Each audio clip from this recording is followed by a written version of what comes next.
இயேசுநாதா வாரும் இயேசுநாதா எந்தன் இதயம் தேடிடும் அன்பே நீ வாரும் இயேசுநாதா வாரும் இறைவனே வாரும் இறைவனே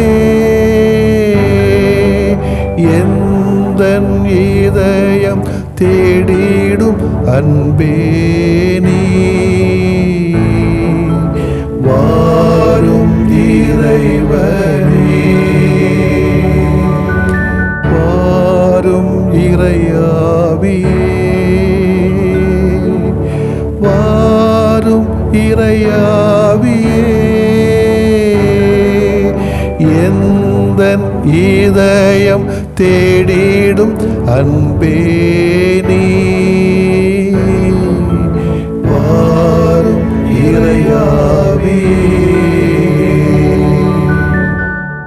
கடவுள் நம்முள் வாழ விரும்புவதைப் போல் நாம் ஏழையுருள் வாழ வேண்டும்.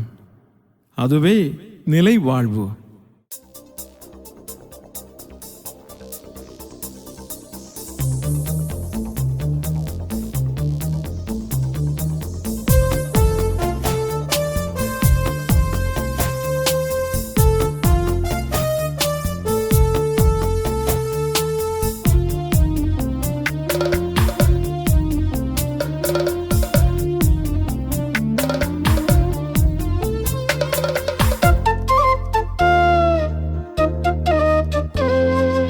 அழியாத உணவே அகலாத உறவே அகமெழுந்து உயிர் வாழவா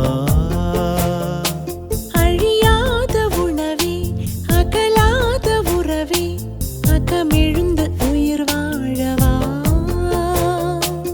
அழகான உந்தன் அன்பான சிந்தை அழகான உந்தன் அன்பான சிந்தை அகலாக்கி வழிகாட்டவா ஆ ஆ ஆ ஆ ஆ அழியாத உணவே அகலாத உறவே அகமெழுந்து உயிர் வாழவா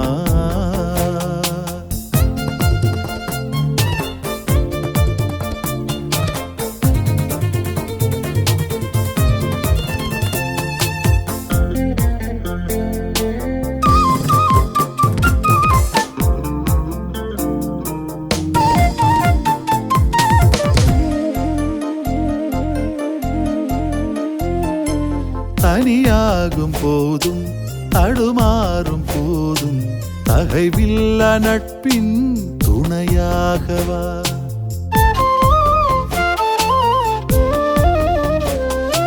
பழி சேரும் போதும் பகை சூழும் போதும் அறிவுள்ள உண்மை உறவாகவா உண்டான உணவு ஞானம் விட பெரிது உண்டான பானம் வானம் விட பெரிது நன்மை உயிருணவாய் உளம் தருகையில் உன்னேய பார்வைகள் உயிர் சேருதே தசத மதம ரிகசமா தசத மதம ரிகசமா அழியாத உணவே அகலாத உறவே அகமெழுந்து உயிர் வாழவா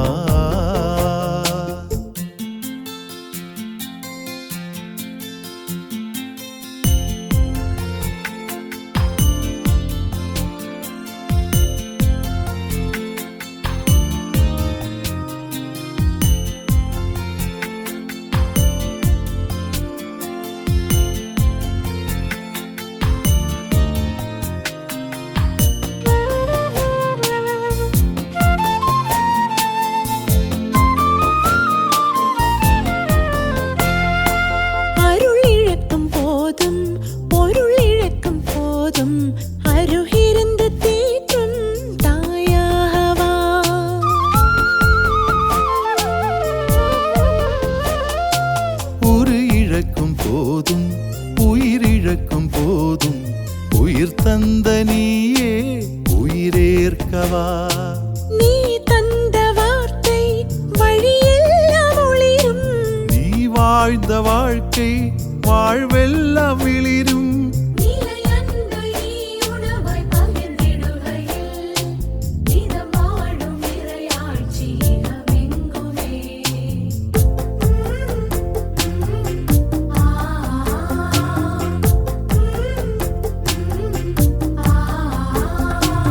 அழியாத உணவே அகலாத உறவே அகமெழுந்து உயிர் வாழவா. அழியாத உணவே அகலாத உறவே அகமெழுந்து உயிர் வாழவா. அழகான உந்தன் அன்பான சிந்தை அழகான உந்தன் அன்பான சிந்தை அகலாக்கி வழிகாட்டவா. ஆ ஆ ஆ ஆ லலலலா.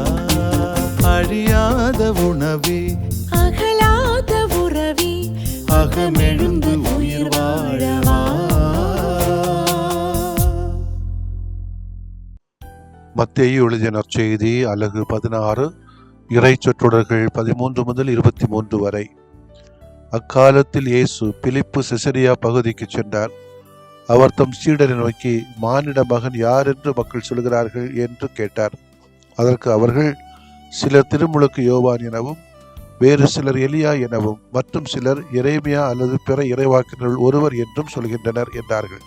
ஆனால் நீங்கள் நான் யார் எனச் சொல்கிறீர்கள் என்று அவர் கேட்டார். சீமோன் பேதுரு மறுமொழியாக, நீர் மெசியா, வாழும் கடவுளின் மகன் என்று உரைத்தார். அதற்கு இயேசு, யோனாவின் மகனான சீமோனே, நீ பேறு பெற்றவன். ஏனெனில் எந்த மனிதரும் இதை உனக்கு வெளிப்படுத்தவில்லை, மாறாக விண்ணகத்தில் உள்ள என் தந்தையே வெளிப்படுத்தியுள்ளார். எனவே நான் உனக்கு கூறுகிறேன், உன் பெயர் பேதுரு. இந்த பாறையின் மேல் என் திருச்சபையை கட்டுவேன். பாதாளத்தின் வாயில்கள் அதன் மேல் வெற்றி கொள்ளா. விண்ணரசின் திறவுகோல்களை நான் உன்னிடம் தருவேன். மண்ணுலகில் நீ தடை செய்வது விண்ணுலகிலும் தடை செய்யப்படும். மண்ணுலகில் நீ அனுமதிப்பது விண்ணுலகிலும் அனுமதிக்கப்படும் என்றார். பின்னர் தாம் மெசியா என்பதை எவரிடமும் சொல்ல வேண்டாம் என்று இயேசு சீடரிடம் கண்டிப்பாய் கூறினார். இயேசு தாம் எருசலேமுக்கு போய் மூப்பர்கள், தலைமை குருக்கள், மறைநூல் அறிஞர்கள் ஆகியோரால் பலவாறு துன்பப்படவும் கொலை செய்யப்படவும் 3ஆம் நாள் உயிருடன் எழுப்பப்படவும் வேண்டும் என்பதை தம் சீடருக்கு அந்நேரம் முதல் எடுத்துரைக்க தொடங்கினார். பேதுரு அவரை தனியே அழைத்து கடிந்து கொண்டு, ஆண்டவரே, இது வேண்டாம், இப்படி உமக்கு நடக்கவே கூடாது என்றார். ஆனால் இயேசு பேதுருவை திரும்பி பார்த்து, என் கண்முன் நில்லாதே சாத்தானே, நீ எனக்கு தடையாய் இருக்கிறாய். ஏனெனில் நீ கடவுளுக்கு ஏற்றவை பற்றி எண்ணாமல் மனிதருக்கு ஏற்றவை பற்றியே எண்ணுகிறாய் என்றார். ஆண்டவரின் அருள்வாக்கு. இறைவா உமக்கு நன்றி. கிறிஸ்து இயேசுவிலே பிரியமுள்ள சகோதர சகோதரிகளே, இந்த உலகத்திலே யார் அதிகமாக பயப்படுவாங்க, அஞ்சுவார்கள், நடுங்குவார்கள் என்று கேட்டால், யாரெல்லாம் மனுஷனுக்கு பயப்படுறானோ, யாரெல்லாம் சுயநலவாதிகளுக்கு பயப்படுறானோ, யாரெல்லாம் பல வகையான சோதனைகளுக்கு நாம் உட்படக்கூடாது என்பதை நினைத்து பயப்படுகிறார்களோ, இவர்களிலே அதிகமான பேர் அஞ்சி நடுங்கி வாழ்வார்கள். இவர்களை பார்த்து, என் கண்முன் இல்லாதே சாத்தான்களே என்று கூட கடவுள் நம்மை பார்த்து சொல்லலாம். காரணம், கடவுளின் பணி தடை செய்யப்படக்கூடாது. எது கடவுளுக்கு நல்லதோ ஏற்றதோ, சாதாரண சாமானிய மக்களுக்கு அது நல்லதோ ஏற்றதோ, அதை நாம் செய்வதற்கு எந்த தடையும் நம்முடைய வாழ்க்கையில் ஏற்படுத்திவிடக்கூடாது என்பதிலே கண்ணும் கருத்துமாக இருக்க வேண்டும் என்று எனக்கு தோன்றுகிறது. நமக்கு நாம் பெற்றிருக்கின்ற பெயர் மிக முக்கியத்துவம் வாய்ந்தது. அந்த பெயரை மிகவும் சிறப்பாக மாற்ற வேண்டியது நம்முடைய ஒவ்வொருவருடைய கடமையும் பொறுப்புமாகும். நமது பெயர் புகழ் பெற்றதாய் பிரபலமானதாய் மாற வேண்டும். அதற்கான முயற்சிகள் எடுக்க வேண்டியது நம்முடைய தலையாய கடமை. இந்த இறைவாசகத்திலே பேதுரு என்ற பெயரை ஆண்டவர் இயேசு கிறிஸ்து உச்சரிக்கிறார். அதன் சிறப்பு தன்மைகளையும் எடுத்துரைக்கிறார். பேதுரு என்றால் பாறை, யாரும் அசைக்க முடியாது, உறுதியானது. திருச்சபையை அதன் மேல் கட்டப்படும். பாதாளத்தின் வாயில்கள் அதன் மேல் வெற்றி கொள்ளாது. விண்ணரசின் திறவுகோல்கள் தரப்படும். மண்ணுலகில் தடை செய்வது விண்ணுலகிலும் தடை செய்யப்படும். மண்ணுலகில் அனுமதிப்பது விண்ணுலகிலும் அனுமதிக்கப்படும் என்ற பொருள்களை தாங்கி நடக்கிறது. பேதுரு என்ற பெயரை பற்றி இயேசு பெருமையாக பேசுகிறார். அவரிடம் மிக உயரிய பொறுப்பினை வழங்குகின்றார். பலவீனங்கள் அவரிடம் இருந்தன, இல்லை என்று சொல்ல முடியாது. அவற்றையெல்லாம் அவர் உடைத்து போட்டார். தன் பெயரை சிறப்பாக்கினார். பேதுருவின் கடின உழைப்பு, தாழ்ச்சி, பொறுமை, தியாகம் இவைகள் அனைத்துமே அவரின் பெயரை சிறப்பாக்கின. நம்முடைய வாழ்க்கையிலும் நம்முடைய பெயருக்கேற்ற அல்லது திருமுழுக்கு ஏற்றபடி நமக்கு பல கடமைகள் நம்முடைய வாழ்க்கையிலே கொடுக்கப்பட்டிருக்கிறது. அதை சிறப்பாக்க வேண்டியது நம்முடைய கடமை. அதற்கு பல பண்புகள் நமக்கு தேவைப்படுகிறது. நமது பெயரை சிறப்பாக மாற்ற வேண்டியது நாம் தானே ஒழிய பெற்றவர்கள் அல்ல, மற்றவர்கள் அல்ல. நம் பெயரை கொண்டு நம்மை பலர் அறியும்படி செய்வோம். பேதுருவிடம் இருந்த கடின உழைப்பு, தாழ்ச்சி, பொறுமை, தியாகம் இவைகளை நாம் கற்றுக்கொள்வோம், கடைபிடிப்போம். சிறப்பாக நமது பெயரை மாற்ற வேண்டும் என்ற அழைப்பிலே நாம் உறுதியாக இருப்போம். யோவானின் மகனான சீமோனே, நீ பேறு பெற்றவன் என்று ஆண்டவர் இயேசு பேதுருவை பாராட்டுகிறார். எதற்காக இந்த பாராட்டு? நீர் மெசியா, வாழும் கடவுளின் மகன் என்று இயேசுவை பற்றிய விசுவாச அறிக்கையிட்டதற்காக. ஆம், இயேசுவை கடவுளாக, வாழும் கடவுளின் மகனாக, மெசியாவாக ஏற்று அதனை அறிக்கையிடுவது என்பது ஒரு பேரு. அந்த பேர் எல்லாருக்கும் கிடைப்பதில்லை. உலக மக்கள் தொகையிலே 2 பில்லியன் மக்களை தவிர மற்ற அனைவருக்கும் இந்த பேரு கிடைக்கவில்லை. அந்த பேரு கடவுளின் கொடை. விசுவாசம் என்பது இறைவன் வழங்குகிற இலவச பரிசுதானே ஒழிய மனித உழைப்பின் பயனல்ல. எனவே அதை சிறப்பாக்க வேண்டியது நம்முடைய பொறுமை, நம்முடைய உரிமை, நம்முடைய கடமை, நம்முடைய பொறுப்பு ஆகும். இறைவன் நமக்கு தந்திருக்கக்கூடிய விசுவாசம் என்கிற ஒரு கொடையை சிறப்பாக மாற்ற என்ன மறுமொழி சொல்ல போகிறோம்? எப்படி அதை சிறப்பாக்க போகிறோம்? இயேசுவை ஆண்டவராக, வாழும் கடவுளாக, ஏழை எளிய மக்களின் துணையாளராக, அரவணைப்பாளராக அவரை வெளிப்படுத்த வேண்டியது, அதன் வழியாக நம்முடைய வாழ்க்கையை, பெயரை சிறப்பாக்க வேண்டியது நம்முடைய கடமை. அதை செய்ய கடவுளுடைய அருள் இரக்கத்திற்காக வேண்டுவோம். ஆமேன். மன்றாடுவோமாக. அன்பே உருவான ஆண்டவரே, இன்றைய நாளிலே சுவாமிநாதர் என்ற புனித டோமினிக்கை எங்களுக்கு நினைவுபடுத்துவதற்காக நாங்கள் நன்றி செலுத்துகிறோம். ஏழைகள், எளியவர் மீது தனிப்பட்ட அன்பு கொண்டிருந்தார். அவர்களுக்காக தன்னிடம் இருந்த எல்லாவற்றையும் கொடுத்தார். புனித டோமினிக்கை போன்று நாங்களும் ஏழை எளியோர் மீது தனிப்பட்ட அக்கறை கொண்டு, கடைசியை கொண்டு வாழ்ந்து நீ விரும்புகின்ற சிறப்பான வாழ்க்கையை ஏற்படுத்தி கொடுக்க எங்களை நீ ஆசீர்வதித்தருளும். நாங்கள் உம்மை புகழ்ந்து போற்றுகிறோம். உம்மை ஆண்டவராகவும் இறைமகனாகவும் அறிக்கையிடுகிற பேறு பெற்றவர்களாக எங்களையும் இந்த புனிதரை போல மாற்றினீரே, உமக்கு நன்றி. எங்களது விசுவாச அறிக்கை செயல் வடிவில் மாற்றம் பெற அருள்தாரும். இந்த நாள் முழுதும் எங்களது ஒவ்வொரு செயலாலும் உம்மை எங்கள் ஆண்டவராக அறிக்கையிட அருள்தாரும். ஆண்டவரே, ஆமேன். நீங்கள் அழுவீர்கள், புலம்புவீர்கள், அப்பொழுது உலகம் மகிழும். நீங்கள் துயருறுவீர்கள், ஆனால் உங்கள் துயரம் மகிழ்ச்சியாக மாறும்.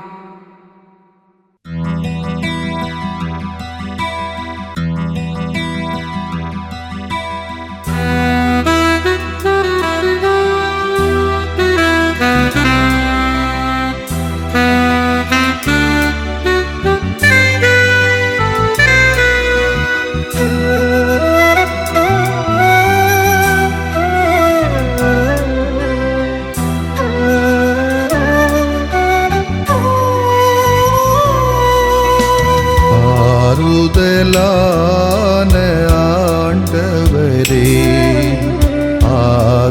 ஆதரவென்றும் எனக்கு நீரே. ஆறுதலான ஆண்டவரே, ஆதரவென்றும் எனக்கு நீரே.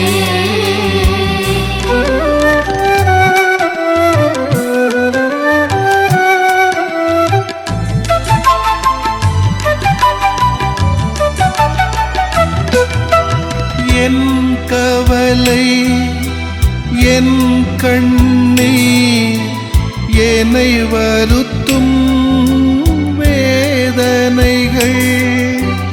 என் கவலை, என் கண்ணீர், என்னை வருத்தும் வேதனைகள். என் பயங்கள், நெருக்கடிகள் ஏற்றனை தேற்றுமையா. என் பயங்கள் நெருக்கடிகள் எல்லாம் ஏற்றனை தேற்றுமையா. ஆறுதலான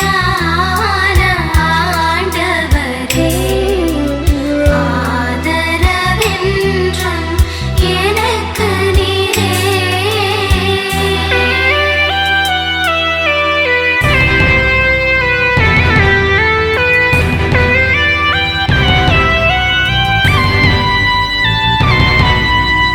என் இழப்பு என் பிரிவு என்னை வாட்டும் சோதனைகள்.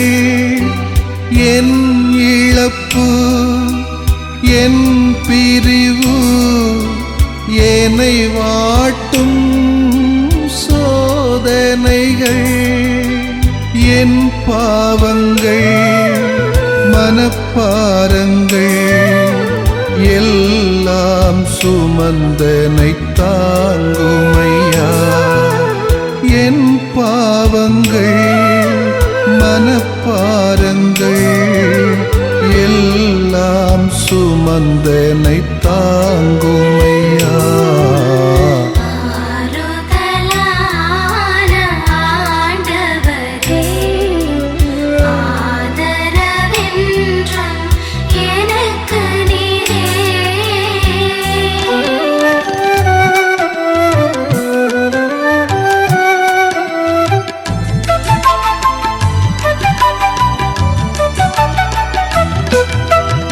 என் குடும்பம் என் பணிகள் என்னை அழுத்தும் பல சுமைகள். என் குடும்பம் என் பணிகள் என்னை அழுத்தும் பல சுமைகள். என் நோய்கள் கடன் துயர்கள் எல்லாம் பார்த்தென்னை நடத்துமையா. என் நோய்கள் கடன் துயர்கள் எல்லாம் பார்த்தென்னை நடத்துமையா. ஆறுதலான ஆண்டவரே, ஆதரவென்றும் எனக்கு நீரே.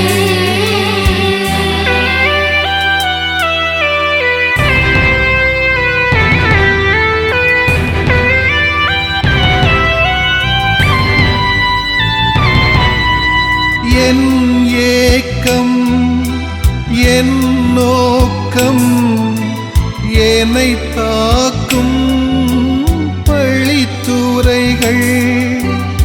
என் ஏக்கம் என் நோக்கம் என்னை தாக்கும் பழித்துரைகள்.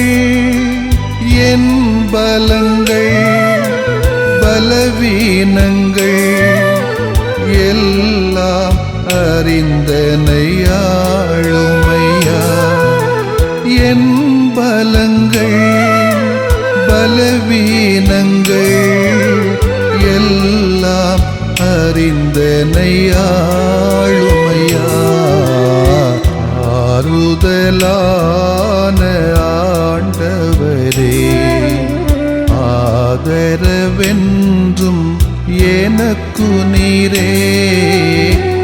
ஆறுதலான ஆண்டவரே, ஆதரவென்றும் எனக்கு நீரே.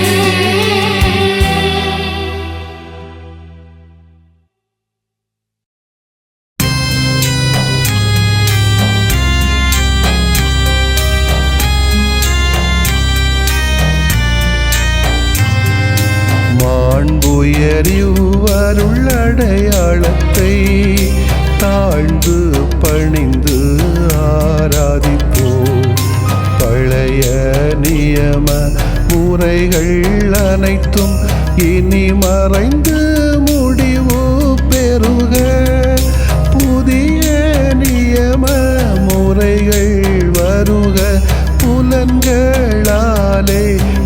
மனிதன் இதனை அறிய இயலா குறைகள் நீக்க நம்பிக்கையின் உதவி பெறுக.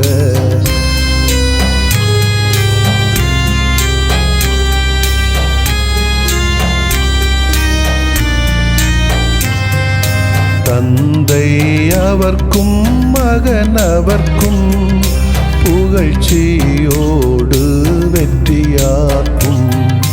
மீட்பின் பெருமை மாட்சிமையோடு வலிமை வாழ்த்து யாவுமாக.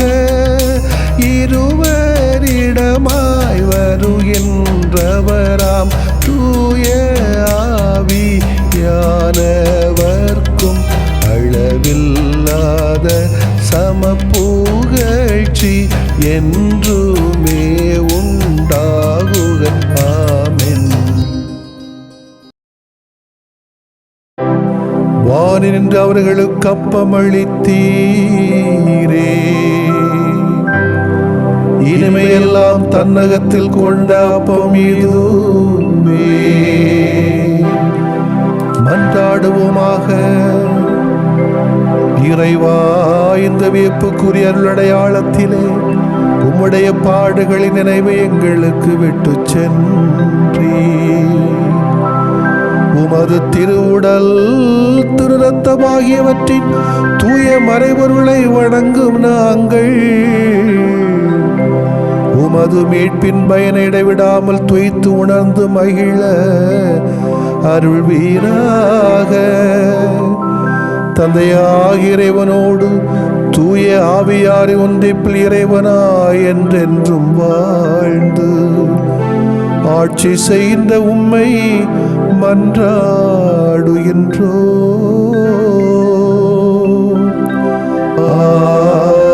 ஆமென்.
நிலையான புகழுக்குரிய தூய இறை நன்மைக்கு எல்லா காலமும் தொழுகையும் புகழும் போற்றியும் ஆட்சிமையும் உண்டாக